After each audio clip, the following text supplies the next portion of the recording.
C'est en Corse, à Bonifacio, que nous vous emmenons en week-end. Au XIIe siècle, les Génois ne s'y étaient pas trompés. Ils ont choisi la plus belle vue sur la mer. Emmanuel Rouillon et Philippe Pelletier.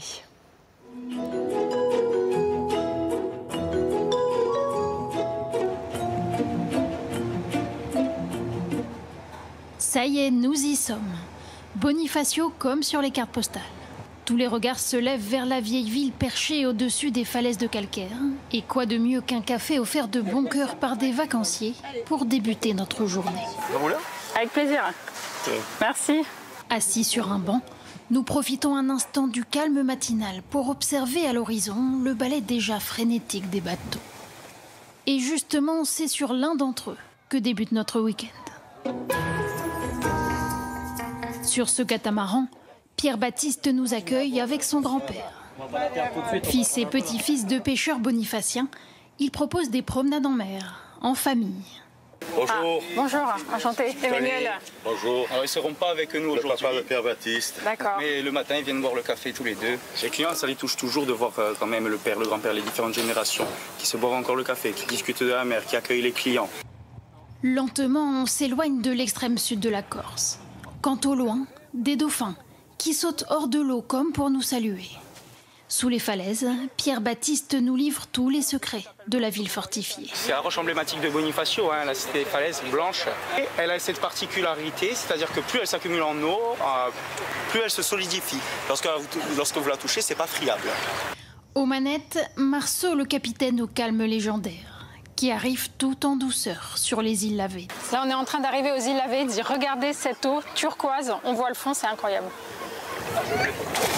Il ne nous reste plus qu'une chose à faire. Piquer une tête parmi la centaine de poissons qui vient à notre rencontre tout près du rivage.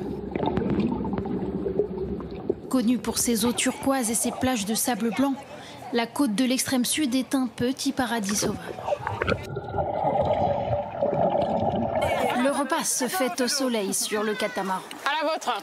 Pour 150 € par personne la journée, un menu d'exception. Crevettes et pâtes au coquillage. Après, j'ajoute mon cointreau, je les flambe et hop, je les envoie. Côté terre, l'émerveillement est partout aussi. Nous flânons dans les ruelles étroites et ça sent bon les vacances. La citadelle s'est construite au Moyen-Âge sous influence génoise. Elle en a conservé bien des vestiges. Toutes les petites arcades là qu'on voit, qu'est-ce que c'est? Alors les arcades, c'est un système de récupération d'eau de pluie. Il faut savoir que sur le plateau, il n'y avait pas de source naturelle. Donc en cas de siège, la ville avait tout un réseau de citernes, dont la principale se trouve sous le porche de l'église. Ici, les maisons sont construites à flanc de falaise, comme si elles allaient tomber. Mais rassurez-vous, elles sont bien accrochées. Pour observer cette roche calcaire de plus près, il nous faut nous munir d'un casque et d'une bonne paire de chaussures. Sous nos yeux, le célèbre escalier du roi d'Aragon et ses 189 marches. Allez, c'est parti, on va les compter. 1, 2, 3, 4, 5. Et autant vous dire que pour la remonter, il faut avoir du souffle. Ça va? C'est plus dur en remontant? Ouais, beaucoup.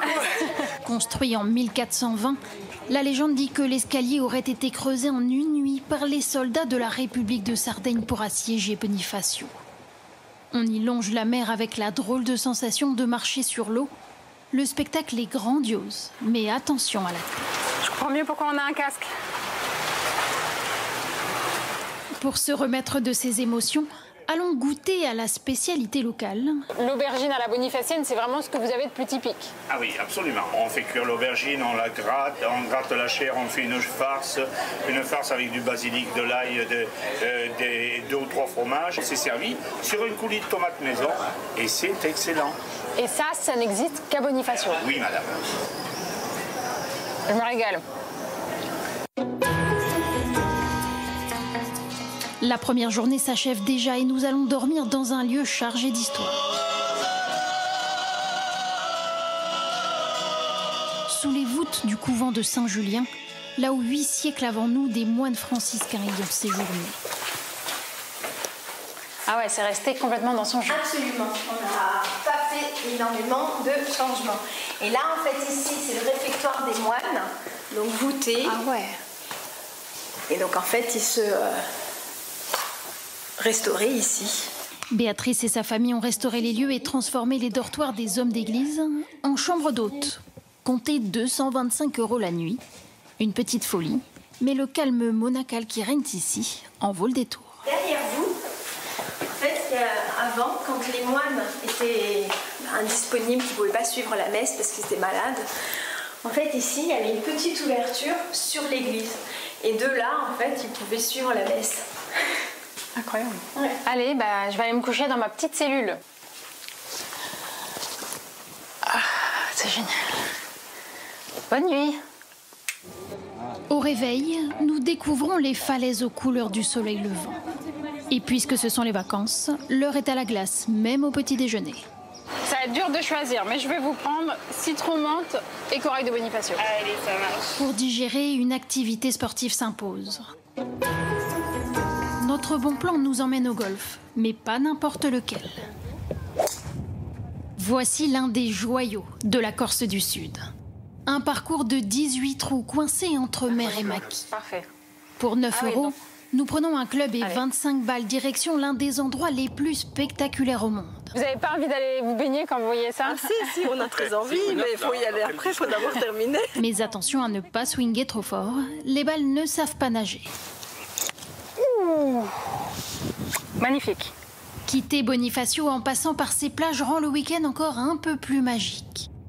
On est sur le chemin du patrimoine qui traverse le golfe et c'est par là que les gens vont à la plage. Et d'ailleurs, ça tombe bien, c'est là qu'on va aller. Ici, les baigneurs et les kayaks se côtoient dans une eau à 22 degrés. Chacun profite, au rythme des vacances, en regardant au loin les navires continuer leur route vers de nouvelles aventures.